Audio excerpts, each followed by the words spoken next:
اس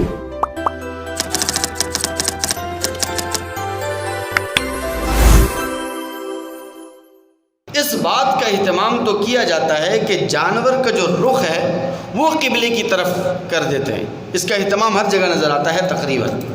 لیکن کیا جانور کا رخ جو ہے وہ قبلہ رخ کرنا ضروری ہے، واجب ہے یا فرض ہے؟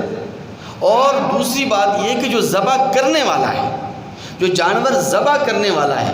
اس کا رخ کس طرف ہونا چاہیے؟ اس بارے میں لوگوں کو کوئی علم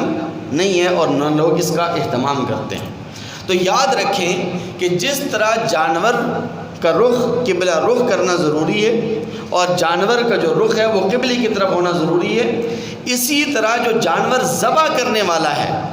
اس کا رخ بھی اور اس کا منہ بھی قبلے کی طرف کرنا یہ مسنون ہے اور سنت ہے۔ اور فقہاء کرام نے لکھا ہے کہ بغیر عذر کے اگر وہ اپنا رخ قبلے کی طرف نہیں کرتا تو مکروہ ہے یہ۔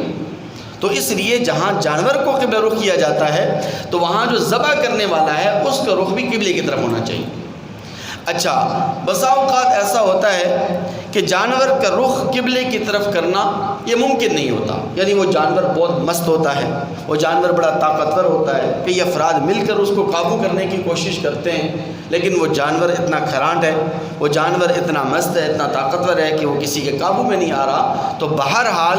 اگر کوشش کے باوجود جانور کا رخ قبلے کی طرف نہیں ہو پاتا تو جس طرف بھی اس کا رخ ہو اس کو ذبح کر دیا جائے، تاکہ ایسا نہ ہو کہ جانور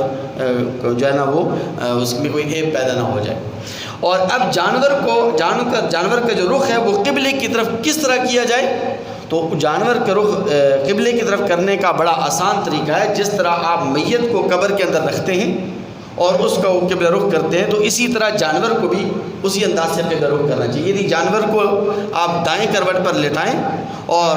اس کو زمین کے اوپر لٹا دیں، دائیں کروٹ کے اوپر، دائیں پہلو کے اوپر، تو اس کا جو رخ ہے، اس کا جو منہ ہے وہ قبلے کی طرف ہو جائے گا۔ اور پاؤں جو ہے نا گردن کے اوپر ہونا چاہیے، جب جانور کو ذبح کیا جائے تو پاؤں جانور کی گردن پر ہو اور پھر اس کے بعد تکبیر کہہ کر اس جانور کو ذبح کرنا چاہیے۔